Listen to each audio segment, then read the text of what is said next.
సీతమ్మ వచ్చింది అత్తింటికి, సిగ్గంత చేరింది కడగంటికి.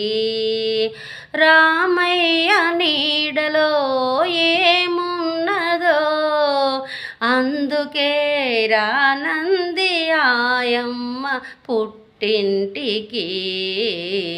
సీతమ్మ వచ్చింది అత్తింటికి. అద్దం కాదు పొద్దున చూసేది, అతని మోమే ఆయమ్మ.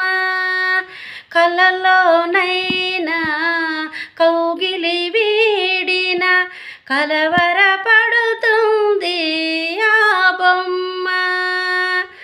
ఆ స్వామి చూపులో ఏమున్నదో, అందుకే రానంది ఆయమ్మ పుట్టింటికి. సీతమ్మ వచ్చింది అత్తింటికి, సిగ్గంతా చేరింది కడగంటికి.